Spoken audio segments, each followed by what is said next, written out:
Psycho test है उसमें जाने के लिए आपको कितना स्कोर करना पड़ेगा। 42 मार्क्स आपको हर जो बैटरी टेस्ट है उसके अंदर लाने पड़ेंगे। अब बता देता हूं मेरिट लिस्ट के लिए जो सेफ स्कोर रह सकता है दोस्तों। अब ये देखिए मैंने जो कट ऑफ क्लियर की वो केवल 0.03 मार्क्स से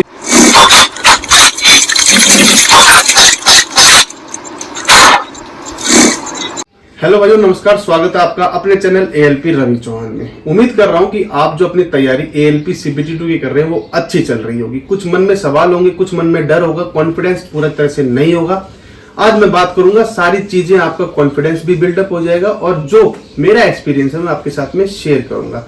इस वीडियो में मेनली हम बात करेंगे CBT 3 CBAT computer based aptitude test, मतलब कि जो साइको टेस्ट है उसमें जाने के लिए आपको कितना स्कोर करना पड़ेगा केवल CBT 2 पार्ट ए में।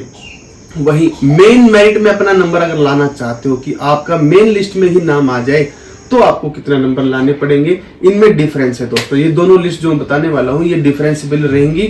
आपको समझना होगा कि मुझे कितने तैयारी करनी है, कितने क्वेश्चन अटेम्प्ट करने हैं और जो मेरा एक्सपीरियंस रहा है वो मैं आपके साथ में शेयर करूंगा। एक दो एग्जाम्पल मैं अपने दोस्तों की भी दूंगा जिनका सिलेक्शन नहीं हो पाया था अच्छे मार्क्स CBAT पार्ट ए के अंदर लाने के बाद भी। ऐसा क्यों था उसकी सारी बातें मैं शेयर करूंगा। आज RRB मुंबई की जो कट ऑफ रही थी वो भी मैं शेयर करूंगा। आपको बताऊंगा कि पॉइंट में भी जो मार्क्स हैं वो कितने वेरी करते हैं, कितनी आपके लिए एक एक क्वेश्चन की वैल्यू रहने वाली है। सबसे पहले एक बात बता दूं, आपका सिटी इंटीमेशन स्लिप आ चुका है।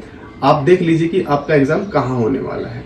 जिन बच्चों ने SC ST से फॉर्म भरा है और उन्होंने मांगा है कि हमें सेकंड क्लास स्लीपर की टिकट्स अवेल करनी है, उनको उनकी टिकट्स वहां पे मिल जाएंगी। अपने नजदीकी स्टेशन से जाके अपनी टिकट्स को आप बुक कर सकते हैं आने और जाने के लिए।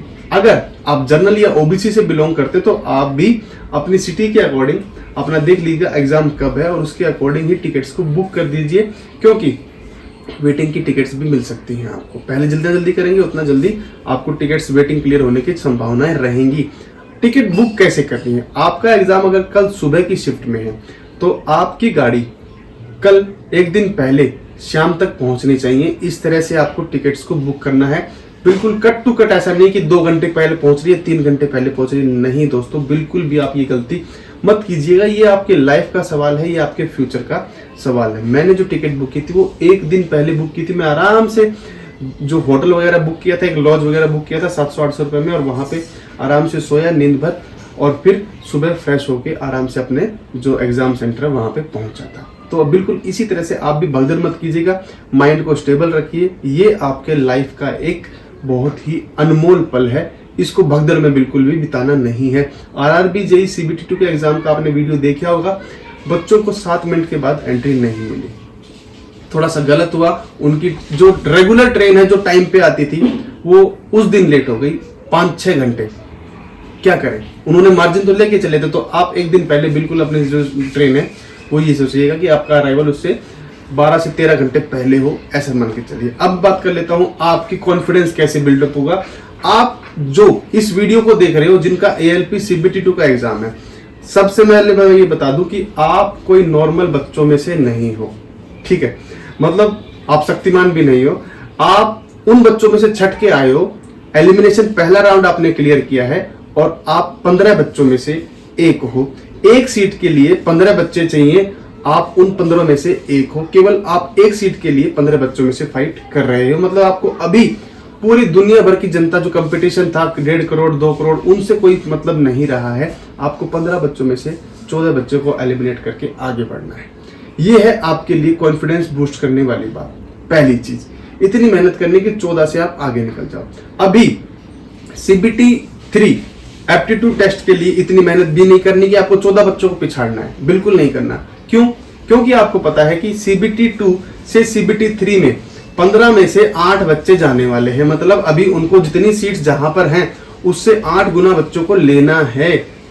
मतलब अभी आप एक सीट के लिए 15 बच्चे सिलेक्ट हुए हो ना, तो उसमें से 7 बच्चों को हटाकर केवल 8 बच्चों को आगे भेजा जाएगा। तो केवल आपको 7 बच्चों को फाइट देनी है और आपको बस स्टार्टिंग के 8 कैंडिडेट्स में अंदर आना है। तो उसके लिए जो कट ऑफ रह सकती है, आप एप्टीट्यूड तक पहुंचेंगे, उसके लिए जो कट ऑफ रह सकती है वो मैं बता देता हूं। आप अगर UR से बिलोंग करते हैं तो 60 नंबर आपके आ जाते हैं। तो आप बिल्कुल सेफ समझिए अपने आप को, एप्टीट्यूड्स देने के लिए आपके लिए कॉल जरूर आएगी, ऐसा मेरा मानना है। वहीं जिन बच्चों की मार्क्स 55 हैं और ओबीसी कैटेगरी से बिलोंग करते हैं उनको भी कॉल आएगी एप्टीट्यूड टेस्ट के लिए। जिनके मार्क्स 50 प्लस है, 52, 53 है और SC ST कास्ट से बिलोंग करते हैं उनको भी एप्टीट्यूड टेस्ट के लिए कॉल आएगी। ये कट ऑफ रहेगी एप्टीट्यूड टेस्ट की कॉल के लिए, याद रखिएगा, ये फाइनल कट ऑफ नहीं है दोस्तों। उसके बाद सीबीएटी जब आप दे देंगे, सीबीएटी की भी थोड़ी सी बात बता देता हूं, एप्टीट्यूड टेस्ट की मैं बात बता दूं। एप्टीट्यूड टेस्ट में जितने भी बैटरी टेस्ट होंगे उन सभी में इंडिविजुअली आपको पास होना पड़ेगा। उसमें एक टी स्कोर बनता है, 42 मार्क्स आपको हर जो बैटरी टेस्ट है उसके अंदर लाने पड़ेंगे, तभी आप उस एप्टीट्यूड टेस्ट को पास करेंगे, अदरवाइज आप पास नहीं कर पाएंगे। अब एक और बात, जो भी कम्युनिटी से आप बिलोंग कर रहे हैं, कोई भी आपकी कैटेगरी रहने दीजिए, उससे कोई मतलब यहाँ पर नहीं है। आपको सभी को इक्वालिटी के हिसाब से यहाँ पे देखा जाएगा और सभी को हर बैटरी टेस्ट के अंदर 42 मार्क्स मिनिमम गेन करने हैं। जिनके भी किसी भी बैटरी टेस्ट में अगर मार्क्स नहीं आ पाए तो उसका साइको क्लियर नहीं होगा। एक मेरे ऐसे ही दोस्त थे जिनके CBT 2 में 83, 84 मार्क्स थे, साइको क्लियर नहीं हुआ, पर उनका फायदा ये हुआ अभी भी वो रेलवे में है तो उनका सिलेक्शन हो गया। अब उनका सिलेक्शन हुआ कैसे वो आपको पता है, जब हम 2018 में फॉर्म भरे थे तो ALP और टेक्नीशियन की दोनों की भर्ती आई थी। तो जिनको साइको क्लियर नहीं हो पाया और उनके मार्क्स अच्छे हैं तो वो टेक्नीशियन की कट ऑफ अगर क्लियर कर रहे हैं तो उनको टेक्नीशियन मिल रहा था। पर अब की बार ऐसा नहीं है, अगर आप ALP के लिए डेडिकेटेड है तो आपको ALP में ही होगा, टेक्नीशियन का आपके लिए ऑप्शन नहीं है क्योंकि उसका अलग नोटिफिकेशन निकला है। तो आपको अगर करना है तो साइको करना ही है, बस आपका यही सफर है। अगर आपने साइको क्लियर कर दिया तो फिर जो 8 बच्चे हैं उनमें से एक बच्चे का सिलेक्शन कैसे होगा, उसके लिए देखा जाएगा मेरिट लिस्ट। अब वो मेरिट लिस्ट आप सबको पता है कैसे बनती है। ALP की मेरिट लिस्ट बनती है दोस्तों, 70% मार्क्स आपने पार्ट A में जो लिए हैं उसका जुड़ेगा और 100% मार्क्स साइको के जुड़ के आपकी टोटल मेरिट बनेगी और उसके हिसाब से फिर आपको DV और मेडिकल के लिए एक सीट के लिए एक बच्चे को बुलाया जाएगा। तो आपको साइको में जाने के लिए केवल 7 से 8 बच्चों को छांटना है, वहीं साइको से मेरिट में DV और मेडिकल के लिए कॉल के लिए आपको 8 में से 7 बच्चों को छांट के आगे आना है, तो उसकी कट ऑफ बिल्कुल हाई जाने वाली है। ऐसी बिल्कुल भी आप मन में इच्छा मत समझिएगा, इसीलिए मैं आपको स्टार्टिंग से कहता आया हूं। आप पूछेंगे कि सर सेफ स्कोर क्या रहेगा, बिल्कुल मैं अब बता देता हूं। मेरिट लिस्ट के लिए जो सेफ स्कोर रह सकता है दोस्तों, UR के लिए जितनी भी मैंने ये कट ऑफ बताई है एप्टीट्यूड टेस्ट के लिए, उसमें आप 8-8, 10-10 नंबर और बढ़ाकर लेके चलिए, आपको पता चल जाएगा कि क्या कट ऑफ रहने वाली है मेरिट लिस्ट में अपना नाम लाने के लिए और सेफ समझने के लिए। 70% UR वाले बच्चे, 65 OBC और SC ST अगर 63, 62, 61 नंबर लेके आ जाते हैं तो उनका नाम मेन मेरिट लिस्ट के अंदर आ सकता है DV के लिए और मेडिकल के लिए साइको होने के बाद में। पता चल गया ना कैसे कैसे मार्क्स जुड़ेंगे आपके। तो आपको साइको को भी ध्यान देना है, पर अभी नहीं, आपको अभी अपने CBT 2 के ऊपर ध्यान देना है, पार्ट A और ट्रेड पे ध्यान देना है। बहुत सारे बच्चे हमने देखे हैं पार्ट A में अच्छा स्कोर किए पर पार्ट B में फेल हो गए। क्या फायदा हुआ जब साइको तक ही नहीं पहुंचे आप। तो ट्रेड को भी हल्के में नहीं लेना है। फ्री एप्लीकेशन मैंने बता दी है, एक निम्मी मॉक टेस्ट करके एप्लीकेशन है, उसका ले लीजिए। बहुत सारे बच्चे बता रहे हैं कि वो फ्री नहीं रही है, उसमें 100 रुपए का सब्सक्रिप्शन लग रहा है। तो भाई मैं ये कहता हूं कि अगर आपके 100 रुपए में भी उसमें 2-4 क्वेश्चन आपको मिल जाए, 2-4 क्वेश्चन मतलब 2-4 नंबर, और वो 2-4 नंबर भी नहीं होंगे दोस्तों, अगर आपने वो क्वेश्चन गलत किया तो आपका 1 नंबर तो कटेगा ही कटेगा और दूसरों को भी लेके डूबेगा, मतलब 0.33 मार्क्स भी लेके आपके डूबेगा। तो मतलब वो 100 रुपए आपके लिए इतने वैल्यूएबल रहेंगे, 3-4 क्वेश्चन वहां से मिल जाएंगे, तो मतलब आपके 7-8 नंबर बढ़ जाएंगे ट्रेड के अंदर। तो बिल्कुल अगर आपको ऐसा लग रहा है कि मेरा ट्रेड थोड़ा सा कमजोर है, नहीं आ रहे हैं नंबर, मॉक टेस्ट लगा के देखता हूं तो थोड़े नंबर कम बैठ रहे हैं, तो भाई आखिरी समय है, थोड़ा सा आप इस्तेमाल कर सकते हैं। 100 रुपए कोई खास बड़ी फीस भी नहीं होगी, ऐसा मुझे लगता है। कोई कहता है 50 रुपए लगते, तो जैसा भी आपको दिखे आपको ले सकते हो, मेरा मानना यही है। अब बात बताता हूं एक एक नंबर की वैल्यू क्या होती है। एक एक नंबर की नहीं दोस्तों, पॉइंट जो मार्क्स रहते हैं उनकी वैल्यू होती है। वो कैसे, आप ये मेरिट लिस्ट देखिए, मुंबई की है असिस्टेंट लोको पायलट की, 4 नीचे की लिस्ट है। अब आप सोचेंगे ये 4 क्यों आई है मुंबई में? भाई मुंबई में पहले वैकेंसी आती थी इलेक्ट्रिकल और मैकेनिकल ALP को सिलेक्ट करने के लिए, तो CR में 2 वैकेंसी थी जो आपको दिख रही होगी, इलेक्ट्रिकल और मैकेनिकल की, वहीं SCR और फिर WR, इसमें मुंबई में 3 जोन है, ठीक है। अब यूआर की बात कर लेता हूं, आपको स्क्रीन पे दिख रहा होगा, मैं बुक से देख के बताता हूं। यूआर की कट ऑफ देखिए आप, ये पॉइंट्स की बात कर रहा हूं मैं। जो सीआर की पहली कट ऑफ गई थी, जो मेरी क्लियर नहीं हुई थी, वो थी 71.34163। आखिरी के 5 डेसिमल डिजिट्स तक वैल्यू गई है। इसका मतलब समझ रहे हो, 5 डिजिट्स तक कंपटीशन है बच्चों का मार्क्स में। उसके बाद सेंट्रल रेलवे मैकेनिकल की यूआर की कट ऑफ गई थी 71,49644। ये भी मेरी क्लियर नहीं हो पाई थी। बताऊंगा कौन सी क्लियर हुई थी। उसके बाद फोर्थ देखिए आप, ये है डब्ल्यूआर 71.97845। ये भी क्लियर नहीं हुई थी, क्योंकि जो मेरे मार्क्स थे ये मेन लिस्ट की है। उसके बाद एक और स्टैंड बाई लिस्ट आई थी, ठीक है, उसकी बात करेंगे। चौथा था एससीआर साउथ सेंट्रल रेलवे, इसकी थी 70.71046। ये मैंने क्लियर कर थी मेन लिस्ट में। 1846 बच्चों में मेरा नाम इसकी एससीआर की कट ऑफ की वजह से आया था, क्योंकि मेरे जो मार्क्स बन रहे थे ना, वो 70.74 बन रहे थे दोस्तों। टोटल मिला के जो मेरा पार्ट ए है और साइको में जो मैंने नंबर लिए, वो अगली वीडियो में बनाने वाला हूं कि साइको में मेरे हर बैटरी टेस्ट में कितने नंबर आए थे और मैंने कैसे टोटल मेरा ये नंबर बना था, ठीक है ना। इसीलिए आप सब्सक्राइब करके रखिए, चाहे नए बच्चे हैं, चाहे एएलपी 2024 का फॉर्म भरा है, ठीक है। आपके लिए मददगार साबित रहने वाला ये चैनल आपके लिए ही बनाया गया है, ताकि आपको जहां पर भी दिक्कत आए, हमने दिक्कत फेस करी वो आप ना करें। एक लाइक इसीलिए बनता है दोस्तों, धन्यवाद।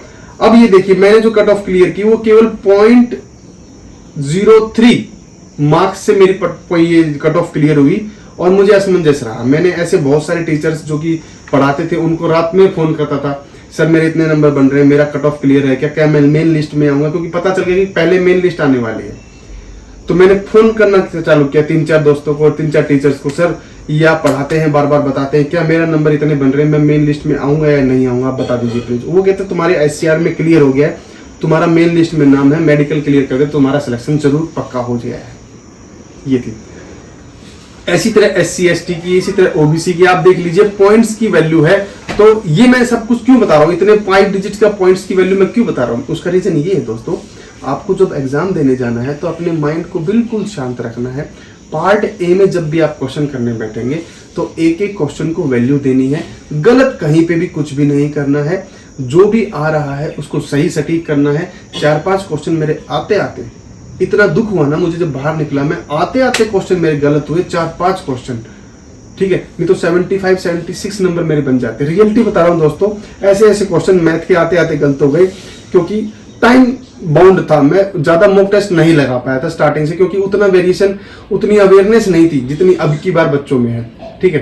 तो आते आते क्वेश्चन आप गलत नहीं होने चाहिए, इसलिए मैं बता रहा हूँ, क्योंकि ये पॉइंट्स हर एक बच्चे, बहुत सारे बच्चे ऐसे देख रहे हैं जिन्होंने 2018 में पेपर दिया था हमारे साथ, और वो पहले भी कमेंट कर चुके हैं कि सर हमारे इतने मार्क्स से चूक गए, इतने नंबर से रह गए। प्लीज आप दोबारा से कमेंट कीजिएगा, बच्चों को पता चले कि हाँ ये भाई थे जो हमारे साथ में 2018 में कंप्लीट किए थे और 2025 में जरूर सिलेक्शन लेंगे, ऐसा मैं मानना उनका है। क्योंकि जो इतना इंतजार कर रहा है तो उसने तैयारी भी उसी स्तर की होगी, और आप भी जो पहली बार आए हैं इस लेवल तक, आप भी कम बच्चों में से नहीं है, आप भी छठे हुए बच्चों में से। तो आपको अपने आप को छाटना है, 15 में से 7 को छाटना है, फिर 8 में से आपको 1 बनना है, उसके लिए तैयारी करनी है दोस्तों। इतना ही कहूंगा, लंबी ज्यादा वीडियो हो गई है, 12-13 मिनट की हो गई है, पर मैंने कोशिश की है आखिरी समय में आपको एक एक चीज को समझाने की, कितने नंबर आपको लाने चाहिए बैटरी टेस्ट के लिए और कितने नंबर आपको सेफ स्कोर तक के चाहिए। और कोई डाउट आपकी रह गई हो तो प्लीज कमेंट कीजिएगा, आंसर देने की मैं पूरी कोशिश करूंगा। और आप कहां से हैं, किस जोन से हैं और कितने नंबर आपके आ रहे हैं पार्ट ए और पार्ट बी में मॉक टेस्ट देने के बाद में, प्लीज कमेंट कीजिएगा। मैं आपको एक जनरल रिव्यू दूंगा और बताऊंगा कि आपको क्या करना चाहिए और कितना इंप्रूवमेंट करना चाहिए, ठीक है। ऑल दी बेस्ट दोस्तों, लगे रहो, इसी तरह मेहनत करते रहो। अभी भी समय है आपके पास में, 10 दिन है। 10 दिन में भी आपने अगर 1 या 2 नंबर अपना इंप्रूव कर लिया, अपने वीकनेस पे काम कर लिया, तो आपके सिलेक्शन को कोई नहीं रोक सकता। आपके माँ बाप के सपने को पूरा होने से कोई नहीं रोक सकता, और आपका जो सपना है उसको कोई नहीं रोक सकता। एक बार की जो मेहनत है, ये जो कड़ी मेहनत है, एक बार आपने आपकी बार आज से 10 दिन लगातार 12-13-14 घंटा पढ़ना शुरू किया, अपनी नींद को, अपने दोस्तों को, अपने घूमने फिरने को दूर कर दिया, तो सिलेक्शन आपका होगा, ये मैं कहता हूं दोस्तों, ठीक है। वीडियो को लंबा नहीं करते हैं। जय हिंद, जय भारत दोस्तों, बने रहिए, लगे रहिए, अब की बार रेलवे पार।